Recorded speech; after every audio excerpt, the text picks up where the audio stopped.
नमस्कार दोस्तों, मैं रोहित यदुवंशी आपको अपने यूट्यूब चैनल रोहित यदुवंशी प्रबल पर हार्दिक स्वागत करता हूँ। आज मुझे बात करनी है बक्सर युद्ध। कल मैंने प्लासी युद्ध की बात की, आपको समझ आया होगा और आपने देखी होगी मेरी पिछली वीडियो। आज मैं बात करूँगा बक्सर का युद्ध, जो कि एक निर्णायक युद्ध रहा। किन किन के बीच हुआ, कौन कौन सी संधियाँ हुई, इन सब पर मैं चर्चा करूँगा। आप सोच रहे होंगे कि ये लेवल यूपीएससी का है, तो आप ध्यान दें, जब तक चीज़ों को समझ नहीं आएगा आप नहीं कर पाएंगे अच्छे से। मैं केवल बक्सर बता दूं कि 22 अक्टूबर 1764 को हुआ बक्सर का युद्ध खत्म। इसका कोई मतलब भी तो नहीं है, केवल इतना बता दूं कि 22 अक्टूबर 1764 को हो गया खत्म बक्सर का युद्ध। तो ये चीज़ें सिर्फ नहीं करनी है, आपको जानकारी होनी चाहिए कि बक्सर का युद्ध किन किन के बीच हुआ, कैसे कैसे हुआ, कि क्या रणनीतियाँ बनी, क्यों क्यों रीजन्स रहे, क्या क्या रीजन्स रहे। उन सब को लेकर जब आप बक्सर को समझेंगे तब आप बात कर पाएंगे कि बक्सर का युद्ध सच में एक निर्णायक युद्ध था। उस टाइम पे कर्नाटक के वार हो चुके थे तीनों। प्लासी का जो युद्ध न होकर षड्यंत्र था, कई सारे नवाब बदल चुके थे।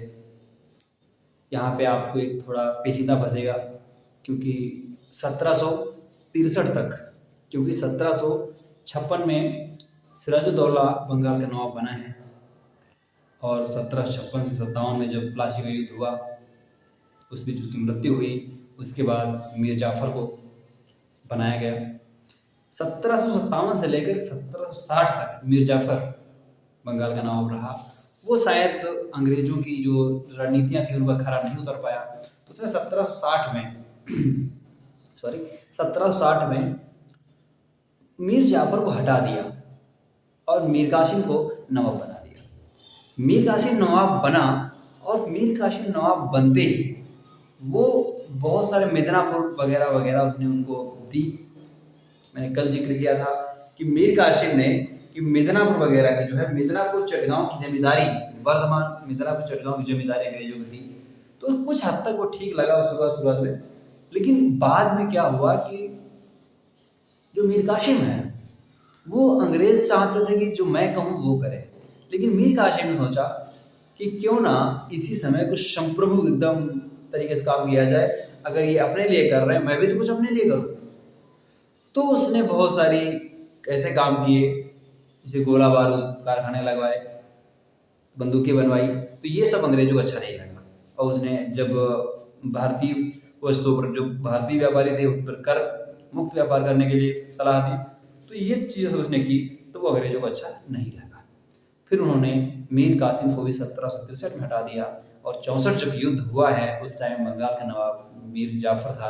क्योंकि बहुत लोग कंफ्यूज हो जाते हैं कि मीर जाफर जब नवाब बना उसके बाद मीर कासिम आया, तो हालांकि 1764 का जब युद्ध हुआ तब कौन नवाब था बंगाल का, ये कन्फ्यूजन नहीं करनी है। उस टाइम मीर जाफर था, तो फिर मीर जाफर ही बना है। तो ये चीज़ें जो हैं आपको करनी है, और कंफ्यूज बिल्कुल नहीं होना है। अगर कोई प्रॉब्लम होती है तो आप कमेंट बॉक्स में ज़रूर बताएं। मैं आज बात करूंगा बक्सर का युद्ध। किस बात करूंगा? बक्सर का युद्ध क्या था। तो आज मैं बात करूंगा बक्सर का युद्ध। बक्सर का युद्ध कब हुआ है? 22 अक्टूबर 1764 में। 22 अक्टूबर 1764 में बक्सर का युद्ध होता है, ये आपने पढ़ा। इस टाइम पे जो गवर्नर था वो हेक्टर मुनरो था। कौन था? ईआईसी का, यानी ईआईसी में East India Company, Hector Munro. Hector Munro क्या था? इस टाइम पे जो गवर्नर जनरल था तो हेक्टर मुनरो था, क्योंकि बंगाल का नवाब मीर कासिम, अवध, उस टाइम पे 3 सेनाएं जब एक साथ आई। क्योंकि हुआ गया, जब मीर कासिम ने बहुत सारा काम ऐसा किया जो कि अंग्रेजों को अच्छा नहीं लगा, मीर कासिम जब नवाब बना तो उसकी जो सैन्य व्यवस्था थी, उसने सैन्य व्यवस्था को भी अलग इधर उधर किया। वो जो था कि बक्सर का युद्ध जो हुआ, क्या था रीजन उस टाइम पे? और कुछ नहीं, बक्सर का युद्ध की जो व्यवस्था थी लगभग 63 से ही बनने लगी थी, क्योंकि कासिम की महत्वाकांक्षा और अंग्रेजों की महत्वाकांक्षा दोनों जब आपस में भिड़ी तो युद्ध तो होना ही था। फिर कोई चारा नहीं बचता है, क्योंकि सुजाउद्दौला और शाह आलम ने मीर कासिम का साथ दिया। किसने? बंगाल का नवाब, जो बंगाल का नवाब था उस टाइम पे, बंगाल का नवाब मीर कासिम,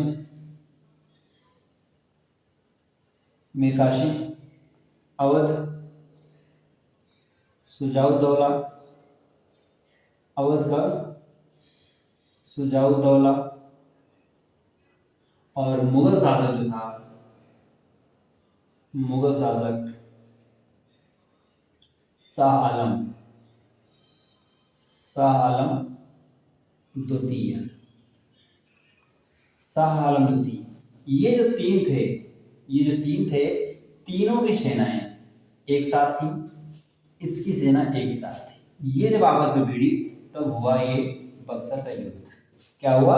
बक्सर का युद्ध। किनकी सेनाएं? मीर कासिम बंगाल का नवाब था, अवध का सुजाउद्दौला, और जो मुगल शासक था वो शाह आलम द्वितीय। ये तीनों एक साइड से लड़ रहे थे। ये एक साइड से लड़ रहा था, अंग्रेज एक साइड थे। तो ये सब लड़ने के पहले की वजह क्या है, ये हम जानेंगे। क्या था कि अंग्रेजों की महत्वाकांक्षा मतलब था कि प्लासी की लड़ाई तथा तृतीय कर्नाटक युद्ध में सफलता से, जो तृतीय कर्नाटक युद्ध हुआ और प्लासी के युद्ध में जिन्होंने सफलता प्राप्त की, वो क्या था, उसकी महत्वाकांक्षा और इनको राज्य साम्राज्य को बढ़ाने की लिप्सा जाग उठी। क्या हुआ? लिप्सा जाग उठी और बंगाल पर नियंत्रण को सख्त बनाए रखना चाहते थे, कि बंगाल जो था इस पर नियंत्रण जो था उनका सख्त बनाए रखना चाहते थे। तो क्या था, मीर कासिम की महत्वाकांक्षा भी, कि मीर कासिम की यह सोच थी कि अंग्रेजों के साथ की गई संधि का पालन करते हुए संप्रभु राज्य चलाए। क्या था? संप्रभुता के तौर पर कार्य करता है। अतः दोनों की महत्वाकांक्षा का आपस में मिलना, युद्ध होना, क्योंकि दोनों की महत्वाकांक्षा ही अलग थी, दोनों कुछ अलग चाहते थे, तो उनका युद्ध होना तय था। फिर क्या हुआ कि मीर कासिम के जो कार्य थे उनकी वजह से अंग्रेजों को थोड़ा होना ही था, क्योंकि मीर कासिम जो थे कार्यों से अंग्रेजों का चिंतित होना स्वाभाविक था। क्योंकि जैसे कासिम जो था मुर्शिदाबाद से लेकर के स्थान को मुंगेर राजधानी बनाया। पहले राजधानी कौन सी थी? मुर्शिदाबाद। अब क्या बनाया? मुंगेर राजधानी यानी कैपिटल। पहले राजधानी जो थी मीर कासिम के समय, उस टाइम पे मुर्शिदाबाद राजधानी थी, लेकिन उसने क्या किया कि मुर्शिदाबाद के स्थान पर मुंगेर को राजधानी बनाया।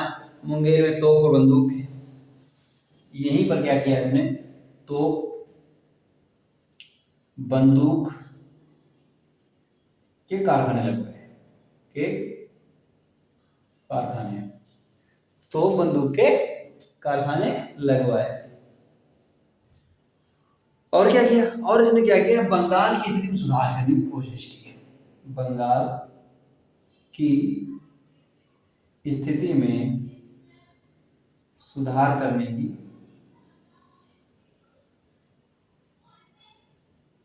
कोशिश की।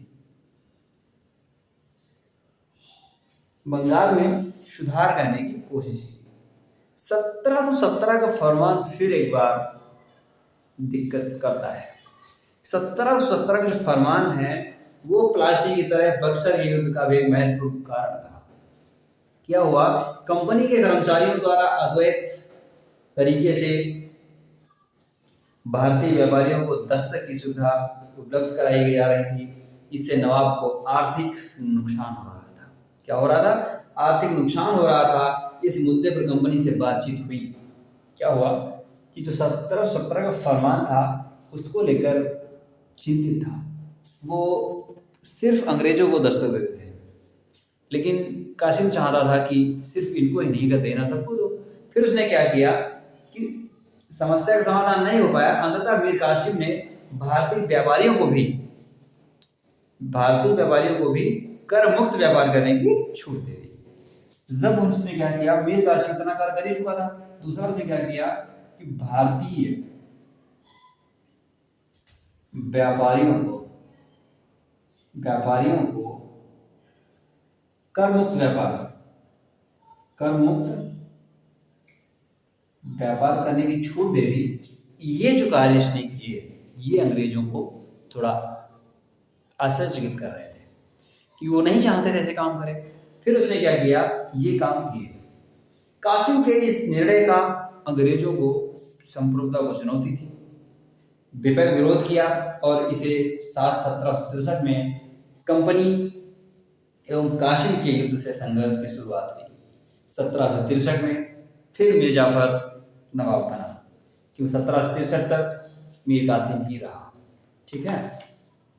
युद्ध के बाद जो संधियां की गई, क्योंकि ये जो इसने कार्य की यही था बक्सर के युद्ध में, जो इसने कार्य किए छोटे छोटे, मुर्शिदाबाद से मुंगेर राजधानी करना, तो बंदूक कारखाने खुलवाना, भारतीय व्यापारियों को कर मुक्त करना, जबकि अंग्रेजों कर मुक्त थे व्यापारी। जो विदेशी व्यापारी थे उनको तो कर मुक्त था ही, अंग्रेजों ने किया, लेकिन इसने भारतीयों को भी कर दिया, दस्तक नहीं मिल रही थी। तो लेकिन ये जो कार्य इसने किए, इसके बाद ये तीनों की जो महत्वाकांक्षा थी, यानी इसने कार्य किए, ये कार्य अंग्रेजों को अच्छे नहीं लगे, नहीं लगने चाहिए थे, नहीं लगते तो जाहिर सी बात है वो नहीं चाहते थे ये संप्रभु राज्य करे। लेकिन मीर कासिम चाहता था कि मैं इनके साथ रहकर मैं अपना अलग से काम पहचान बनाऊं तरीके से, लेकिन वो नहीं हो पाया। तो उसने क्या किया, ये कार्य किए। फिर क्या हुआ कि ये कार्य जब उसने किए तो अंग्रेजों को बुरा लगा, उसने विरोध भी किया, विरोध साथ कासिम नहीं माना। फिर उसने 1763 में मीर कासिम को नवाब गद्दी से हटा दिया और मीर जाफर को नवाब बनाया।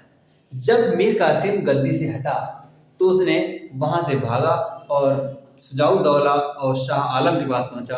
उसने कहा आप संधियां, उसने अपने जाकर इकट्ठा होना स्टार्ट कर दिया। फिर वही दिन आता है, एक तारीख आती है 22 अक्टूबर 1764, बक्सर के मैदान में तीनों सेनाएं आमने सामने खड़ी होती हैं और धुआंधार युद्ध होता है। युद्ध में बहुत सारे लोगों को नुकसान भी होता है। तो उसमें उसके बाद जो संधियां होती हैं, किसको क्या मिला, क्या किसने नुकसान हुआ, क्योंकि मुगलों का जमाना था तो मुगलों को फायदा होनी थी।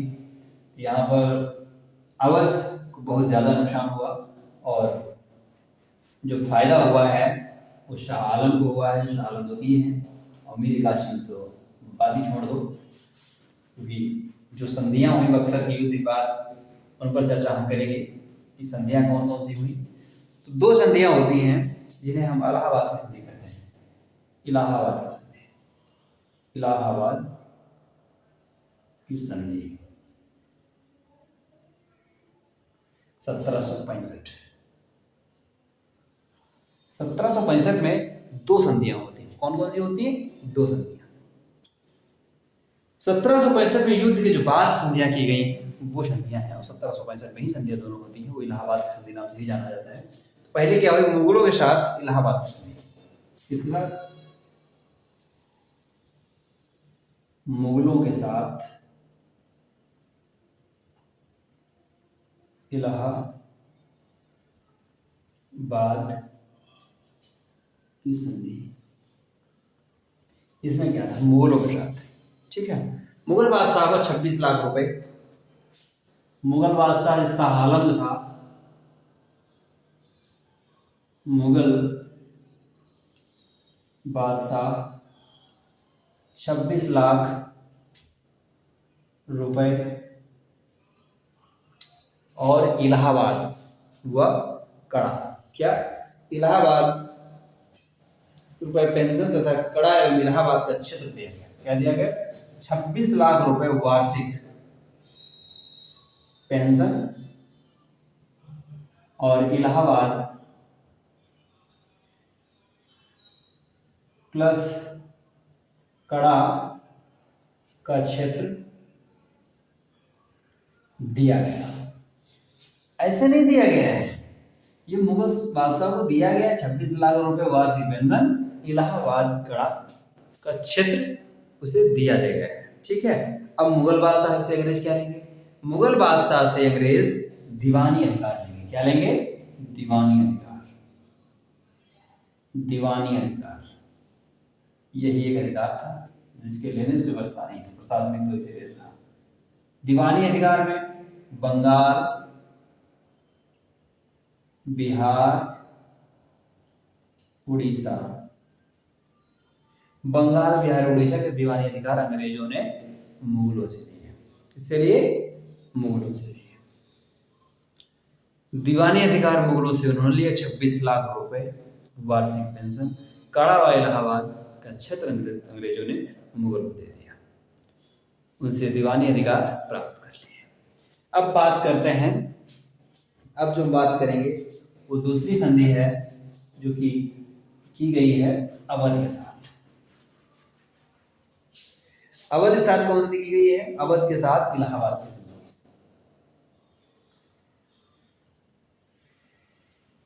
अवध के साथ इलाहाबाद की संधि। अवध के साथ इलाहाबाद की संधि। अवध से 50 लाख रुपए की राशि क्या लिया गया? अवध से 50 लाख रुपए की राशि ली गई। इलाहाबाद प्लस कड़ा का क्षेत्र लिया गया। क्षेत्र लिया गया। क्या किया गया? ली गई और कड़ा इलाहाबाद का क्षेत्र भी अवध से सुरक्षा की जिम्मेदारी इतना ले लिया गया, इतना ले लिया गया। अवध की सुरक्षा की जिम्मेदारी अंग्रेजों पर और खर्च की अदायगी अवध करेगा। क्या हुआ कि अवध से 50 लाख के हर्जाने के रूप में ली गई तथा कड़ा एवं इलाहाबाद का क्षेत्र अवध की सुरक्षा की जिम्मेदारी किसकी? इलाहाबाद कड़ा क्षेत्र की जो सुरक्षा की जिम्मेदारी अंग्रेजों पर, लेकिन इसमें जो खर्च होगा यानी अदायगी, इसकी अदायगी अवध करेगा। मतलब सुरक्षा तो करेंगे, अवध की सुरक्षा तो करेंगे, लेकिन इसकी जिम्मेदारी अंग्रेजों पर है। लेकिन इसमें जो पैसा खर्च होगा, अदायगी, जो सुरक्षा में पैसा खत्म होगा, जो सैनिक लगेंगे, उन सबकी अदायगी कौन करेगा? अवध करेगा। कंपनी के कर्मचारियों को अवध में व्यापारिक सुविधाएं दी गई। क्या दिया गया? कंपनी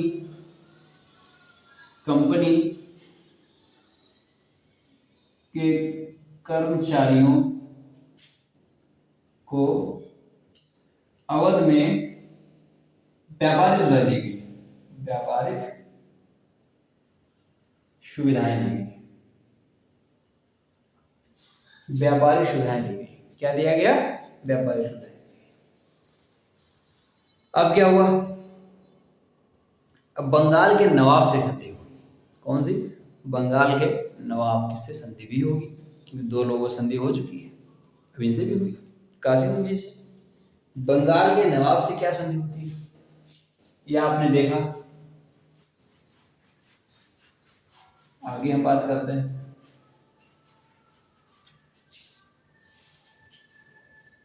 बंगाल में सैनिकों की संख्या को क्या हुआ कि बंगाल के नवाब से संधि। बंगाल के नवाब से संधि। अब क्या किया गया कि बंगाल के सैनिकों को घटाया गया। यहां क्या किया गया? बंगाल में सैनिकों को घटाया गया, बंगाल में सैनिकों को घटाया गया। तब बंगाल का प्रशासन जो है एक नायब सूबेदार की उसमें सलाह से होगा। क्या होगा कि यहाँ का जो जितना वर्ग है, क्या होगा, जितना वर्ग है, बंगाल का जो प्रशासन है, बंगाल का प्रशासन है तो नायब सूबेदार के हाथ में है। नायब सूबेदार की सलाह से होगा और इसकी जो नियुक्ति अंग्रेज के द्वारा होगी। इसकी नियुक्ति जो होगी नायब सूबेदार की, इसकी नियुक्ति क्या होगा, नियुक्ति कौन करेगा, अंग्रेज करेंगे। इसकी नियुक्ति कौन करेगा, अंग्रेज। इसकी नियुक्ति अंग्रेज करेंगे। यहां तक आपने चीजों को कवर किया। आपने देखा कि बक्सर युद्ध के परिणाम क्या रहे, तो परिणाम यही रहे, देखिए क्या संधि हुई, क्या चल रहा है। तो ये चीजें बहुत सारा नुकसान भी हुआ। तो आपने बक्सर युद्ध पढ़ा, प्लासी युद्ध पढ़ा, तो ब्रिटिश विस्तार कैसे कैसे हो रहा है आपने ध्यान दिया।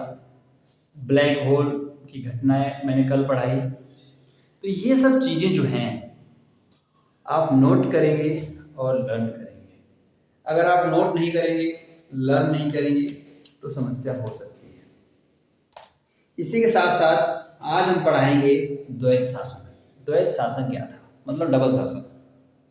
अंग्रेजों ने क्यों भारत में द्वैत शासन की नीति अपनाई, क्या रीजन रहा। क्योंकि अगर आप नहीं समझेंगे, कल को अगर कोई क्वेश्चन करता है कि द्वैत शासन क्या था, तो आप नहीं बता पाओगे। द्वैत शासन कब से कब तक, किसने स्टार्ट किया, किसने खत्म किया, क्यों आया, ये सब जो क्वेश्चंस आपके दिमाग में आ रहे हैं इनके सब के आंसर में मिलेंगे। चंद मिनट, वीडियो स्किप नहीं करनी है। मैं फिर बोल दूं, अगर आप हमारे चैनल पर नए हैं तो प्लीज़ सब्सक्राइब करें, लाइक करें, कमेंट करें। ये क्लासेस ऐसे ही चलती रहेंगी और आपको इतिहास ही नहीं कई अदर सब्जेक्ट भी पढ़ाए जाएंगे जिनमें आप महारत हासिल करेंगे। एक एक टॉपिक समझाया जाएगा, बिल्कुल आपको कंफ्यूज नहीं होना है। अभी मैंने आधुनिक भारत इतिहास स्टार्ट किया है, ये खत्म होते ही प्राचीन, मध्य, विश्व का इतिहास पढ़ाऊंगा, पॉलिटी पढ़ाऊंगा। कई सारे ऐसे सब्जेक्ट हैं जो आपके हर एक एग्जाम में आते हैं। कल मैं कुछ और पढ़ाऊंगा, उसके बाद कुछ और पढ़ाऊंगा। धीरे धीरे टीम मैं तैयार कर रहा हूँ जिसके लिए आप अच्छा खासा योगदान देंगे। और आप सब्सक्राइब करते रहें, लाइक करते रहें, कमेंट करते रहें, अपने दोस्तों को शेयर करते रहें, ताकि जो हमारा मनोबल आप समझ रहे हैं सिर्फ लाइक, कमेंट और शेयर ही है, और हम आपसे कोई फीस तो ले नहीं रहे। बस इतना है कि आप लाइक करते रहें, कमेंट करते रहें, शेयर करते रहें। बहुत अच्छा लगेगा जब आप ऐसा करेंगे। और मैं आशा करता हूँ कि आप जो भी देख रहा है ऐसा करेगा, तो ज़रूर एक दो शेयर करेगा ताकि लाइक कमेंट्स होते रहे। ठीक है, आज मैं बात करूँगा द्वैत शासन। द्वैत शासन का प्रारंभ क्लाइव ने किया। किसने किया प्रारंभ?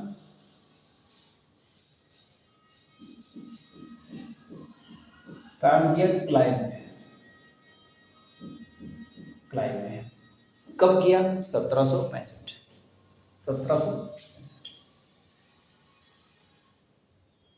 1765 में क्लाइव ने क्या किया? द्वैत शासन का प्रारंभ किया। वारेन हेस्टिंग्स आया, उसने अंत किया। वारेन हेस्टिंग्स आया, उसने 1772 में खत्म कर दिया। द्वैत शासन को खत्म करने का काम किसने किया? 1772 हेस्टिंग्स ने आते ही खत्म कर दिया। और हेस्टिंग्स का जो कार्यकाल रहा है, बता दूं कि जो क्लाइव ने स्टार्ट किया ये, और क्लाइव का जो शासनकाल रहा है 1757 से 60, फिर आया है 63, 1757 से 60, फिर 65 से 67, कब आया है 65, फिर 1765 से 67, 65 इसने लगाया और 72 में वारेन हेस्टिंग्स ने इसे खत्म कर दिया। और इनका जो कार्यकाल रहा है वो कार्यकाल 1772 से लेकर 72 से 1785 तक रहा है। कब तक रहा है? 1785 तक। क्या है द्वैत शासन, क्यों लाया गया, क्या जरूरत पड़ गई द्वैत शासन की अंग्रेजों को? 1765 से 1772 के मध्य बंगाल पर कंपनी एवं नवाब के जो अधिकार थे का अधिकार संदर्भ इस शब्द का प्रयोग किया गया। मतलब 1765 से 1772 के बीच जो अधिकार बंगाल पर रहा उसे द्वैत शासन कहते हैं। क्योंकि उस टाइम पे दो शासन चल रहे हैं, एक कंपनी का शासन, एक राजपूत शासन। जैसे कोई नवाब बना है, नवाब का भी शासन है, नवाब भी कर रहा है और अंग्रेज भी कर रहे हैं। अंग्रेज सिर्फ अप्रत्यक्ष रूप से, दोनों को जो हुआ था द्वैत शासन था। मतलब नवाब, कंपनी के पास दीवानी अधिकार थे। क्या था कि सिस्टम क्या था कि, एक सेकंड, कंपनी के पास क्या था? दीवानी अधिकार थे। छोटी सी समझ है, बस आप समझ जाएंगे कि कंपनी के पास क्या था। कंपनी है, ये नवाब है, समझ रहे हैं आप? ये कंपनी है, नवाब है। कंपनी के पास क्या है?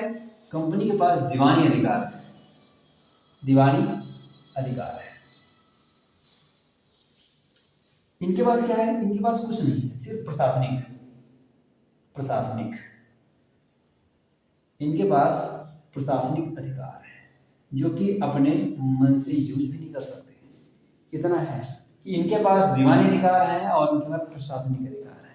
आप समझ रहे हैं? क्या था? इनके पास प्रशासनिक अधिकार हैं, हालांकि प्रशासनिक भी का भी वास्तविक संचालन जो ये है, इसका भी वास्तविक संचालन है। क्या है? वास्तविक संचालन अंग्रेजों के हाथ में है। प्रशासनिक अधिकार है नवाबों के पास, लेकिन इसका जो वास्तविक संचालन है नवाबों के पास है। आज जैसे हमारे यहाँ राष्ट्रपति तो हैं, लेकिन जो वास्तविक जो है प्रधानमंत्री है। भारत में क्या है? भारत में राष्ट्रपति तो नाम मात्र है, राष्ट्रपति सिर्फ हस्ताक्षर करते हैं, हालांकि काम सब उनके नाम पर होते हैं, लेकिन काम कौन करता है? प्रधानमंत्री। सेम उस टाइम पे नवाबों के हाथ में तो थे प्रशासनिक अधिकार, लेकिन वो नाम मात्र थे। जो पूरा संचालन था, ये वास्तविक संचालन जो था वो कंपनी के हाथ में है। और ये तो दीवानी अधिकार तो कंपनी के हाथ में है, कंपनी के अधिकार में है, लेकिन नवाब के पास प्रशासनिक अधिकार होने के बावजूद वो यूज नहीं कर सकता। तो शासन के संदर्भ में ये कहा जाता है कि समस्त अधिकार कंपनी के पास थे, दायित्व सिर्फ किस पर? नवाब पर। इनके पास क्या था? सिर्फ दायित्व, ये दायित्व पूरा करते थे, इनके पास सिर्फ दायित्व था। द्वैत शासन की नीति क्यों लाई गई? क्या आप समझ रहे हैं क्या था द्वैत शासन? समझ गए कि 1765 से लेकर 72 तक जो शासन चलाया गया वो नवाब, इनका शासन और इनका शासन, दोनों का शासन मतलब द्वैत शासन।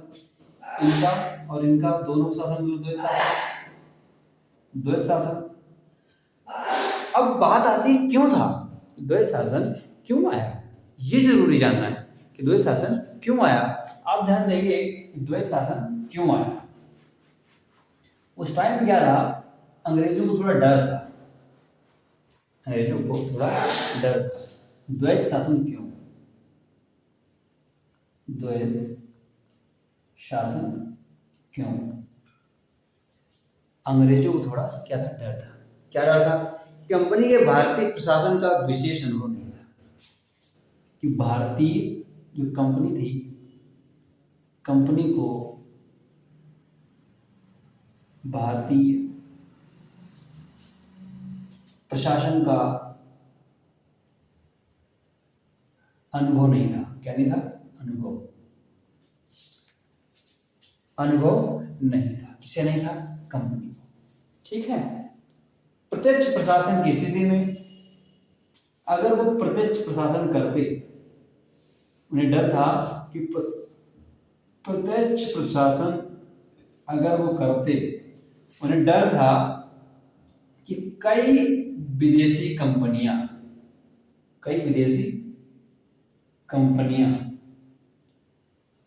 एकजुट होकर विरोध कर सकती थी। क्या कर सकती थी? कि कई विदेशी कंपनियां एकजुट होकर इनका विरोध भी कर सकती थी, मतलब इनको भगा भी सकती थी। ये भी डर था उनको। भारतीय राज्यों तथा जनता का भी विरोध किया जा सकता था। क्या हो सकता था? भारतीय राज्यों तथा भारतीय जनता का विरोध हो सकता था। भारतीय राज्यों तथा भारतीय जनता का विरोध हो सकता था। तो कंपनी का मुख्य लक्ष्य क्या था? आर्थिक था। इसका सीधा मतलब था कंपनी का जो मुख्य लक्ष्य था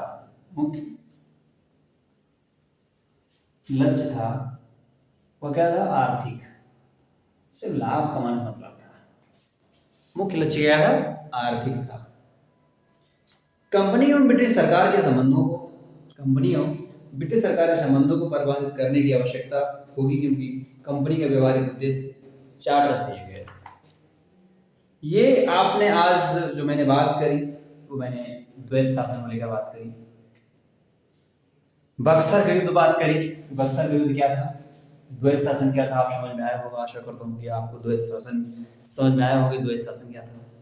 द्वैत शासन आप समझ गए अगर, तो मैं कल हो सकता है मैसूर पर बात करूं कि मैसूर युद्ध कितने हुए, क्यों हुए, और इसके पहले मैं आशा करूंगा कि जो कोई नोट्स बना रहा है अच्छे से बनाएं, और धीरे धीरे करके मैं चीज़ों को इतना सहज बना दूंगा कि आप भूल जाएंगे कि आपने कब स्टार्ट किया था।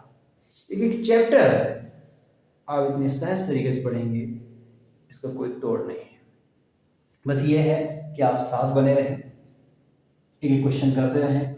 यहाँ से कई सारे क्वेश्चन उठते हैं कि इलाहाबाद की संधि जो 1765 में हुई, किन किन के बीच हुई, क्या क्या शर्तें रहीं, ये सब चीज़ें जो हैं आपको कंफ्यूज अगर करती हैं तो आज से कंफ्यूज नहीं करेंगी।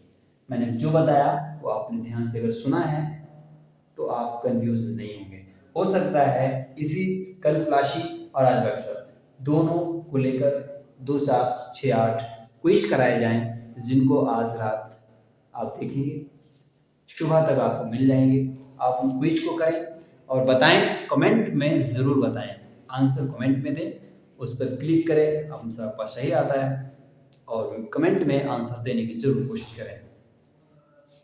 आप जब आंसर क्विज करते हैं तो कम से कम ये लगता है कि आपने कुछ किया है। जब तक आप क्विज नहीं करेंगे, क्वेश्चंस नहीं करेंगे, प्रैक्टिस नहीं करेंगे, तो आपका आउटपुट नहीं समझ आता है। मेरे साथ क्या है कि हिस्ट्री में पढ़ा रहा हूँ, मैं तुरंत इसी क्वेश्चन लेके आता हूँ। एक भी क्वेश्चन आप किसी भी एग्जाम में नहीं छूटेगा। जब मैंने कल संधियाँ कराई 5-6, आपने देखी होगी, कोई साधारण क्वेश्चन नहीं थे। कुछ लोगों ने गलत भी किया, कुछ लोगों ने सही भी किया। तो प्लीज़ गलत ना करें, क्लास लें, क्विज करें, आपकी वो मजबूत हो जाएगी, शायद आप महसूस नहीं कर सकते।